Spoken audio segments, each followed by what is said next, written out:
Hello বন্ধুরা, আজ চলে এসেছি আর একটি ব্লগ নিয়ে।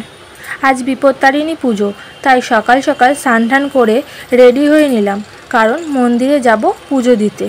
তোমরা কে কে বিপত্তারিণী পুজোর উপোস করেছো অবশ্যই কমেন্টে জানিও বন্ধুরা। তাই শাড়ি পরে রেডি হয়ে নিলাম, কেমন লাগছে কমেন্টে একটু জানিও বন্ধুরা।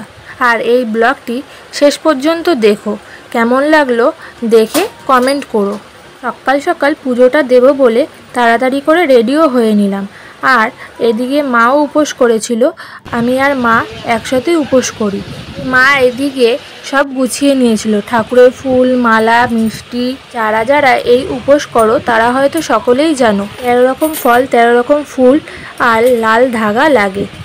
আর এদিকেও আমরাও চলে এসেছি মন্দিরে। এসে দেখি মন্দির পুরো ফাঁকা, তাই তাড়াতাড়ি বসে পড়লাম পুজোর কাজের জন্য। এই মন্দিরটি আমাদের বাড়ির পাশের বড় একটা শিব মন্দির, এখানে সব রকমই পুজো হয়। আর এদিকে এখন ঠাকুরমশাই মন্ত্র পড়ে পুজো শুরু করে দিল।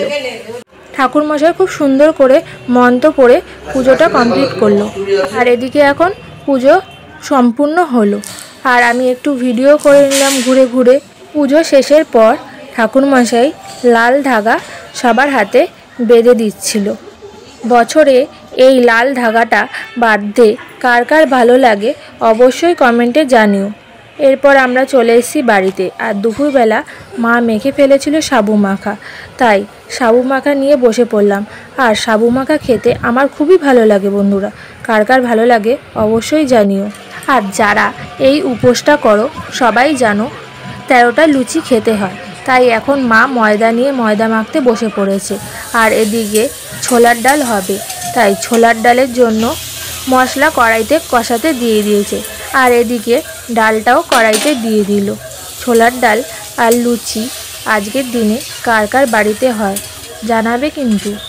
এই আজকের দিনে 13টা লুচি আর সাথে ছোলার ডাল খেতে আমার তো খুবই ভালো লাগে।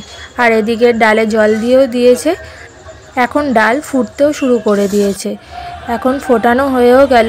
আর এদিকে ডালটা তৈরিও হয়ে গেল। আর কড়াইতে তেল দিয়ে মা লুচি ভাজা শুরু করে দিল। ফুলকো ফুলকো লুচি আর সাথে ছোলার ডাল, উফ খেতে কি ভালোই না লাগে। আর আমি এদিকে ছোট ছোট ফুচকার সাইজে লুচি ভেজে নিয়েছিলাম আমার জন্য 13টা, কারণ একবারে অতগুলো খাওয়া তো যাবে না, বড় বড় লুচি। তাই এদিকে দেখো বন্ধুরা, আমি ছোট ছোট লুচি নিয়ে ছোলার ডাল দিয়ে বসে পড়েছি খেতে। খুব ভালো লাগছিল খেতে। ভিডিওটা কেমন লাগলো অবশ্যই কমেন্টে জানিও। আজকের ভিডিওটা এই পর্যন্ত বন্ধুরা।